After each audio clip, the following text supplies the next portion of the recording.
Friend, एक हज़ारों मेरी बहना के आने वाले एपिसोड के अपडेट आपके लिए लेकर आए हैं। एपिसोड जो शुरू होता है, दादाजी से बोलते हैं, दादाजी सबसे बोलते हैं कि आज इतना सन्नाटा क्यों है, जब इतना सुख का अवसर है और सब खुश है। जीविका जो है वहाँ पर आती है और लोचाली में अपने देवर की बारात लेकर पर डांस करती है। जीविका अपना दिल खोल कर नाचती है, लेकिन वीरेन जो है उसे कंट्रोल करने की कोशिश करता है, लेकिन वो बहुत खुश है और वो वीरेन को भी साथ में नचवाती है। फिर वो विराट और मानवी, वीरेन और जीविका जो सब साथ में डांस करते हैं। फिर धीरे धीरे करके सभी पूरा परिवार जो इसमें शामिल हो जाता है और सभी लोग एक साथ डांस करते। डांस के बाद जीविका जो है मानवी की आरती करती है और पिंकी चाची जो है विराट की। तब विराट और मानवी जो दादाजी का आशीर्वाद लेते हैं। वो कहते हैं कि अब उसे लंबे टाइम का लंबी ज़िंदगी का आशीर्वाद देते हैं। फिर वो रुक जाती है क्योंकि उसे कैंसर के बारे में याद आता है। मानवी उसे रुकने के लिए नहीं कहती क्योंकि अब वास्तव में उसे उस आशीर्वाद की ज़रूरत है। वो मुस्कुराता है, उसकी कामना करता है। दादाजी आगे कहते हैं कि उसके पास अभी बात करने के लिए बहुत ही ज़रूरी बात है। इनका रोका हो गया है।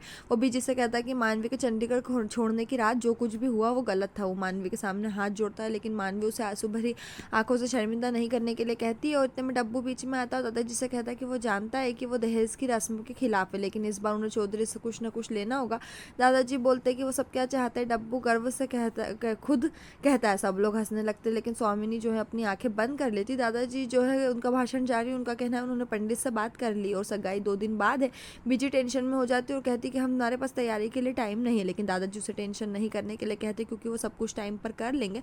इसलिए उन्होंने मानवी और विराट की सगाई के लिए चंडीगढ़ में 2 दिन बाद मिलने का फैसला किया है। मानवी की सगाई के उपहार के रूप में दादाजी जीविका को अगले 2 दिनों के लिए ऋषिकेश में रहने की अनुमति देते हैं। उन्होंने वीरेन और मानवी को पीछे छोड़कर विदाई दी। वीरेन मानवी से कहता है कि उसके पास उसके लिए एक सरप्राइज़ है और वो उसे अंदर खींच लेता है। वो उसे तब तक पूछती रहती है जब तक वो विराट को कमरे में नहीं देख लेती। मानवी शर्माती है। वीरेन उसे जल्दी करने के लिए कहता है, कमरे का दरवाज़ा बंद कर देता है। मानवी हैरान रह जाती है। वो जाती है और विराट के सामने खड़ी हो जाती है। वो पूरी तरह से चुप है। विराट ने बड़ा चढ़ाकर कहा कि जो लड़की 1 सेकंड के लिए चुप नहीं रह सकती थी वो अचानक चुप हो गई। वो धीरे धीरे उसके करीब आता है और वो अभी भी नीचे देख रही। विराट फिर कहता है कि उसने एक किस चाहिए। अब वो उनका रोका हो गया। मानवी दूर चली जाती है और कहती है उनकी सगाई और शादी अभी पूरी होना बाकी और कौन जानता है कि वो कब अपना मन बदल सकता है।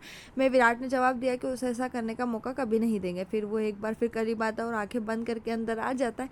आमतौर पर वो उसके माथे पर किस करता है। वो फ़ोन करके कहता है कि हर कोई जाना चाहता है। विराट जाने वाला होता है जब वो कहता है कि वो उसका इंतज़ार करने जा रहा है और उसे अपनी ज़िंदगी में हर पल और हर मिनट की याद आती। तभी मानवी उसे आवाज़ देती है।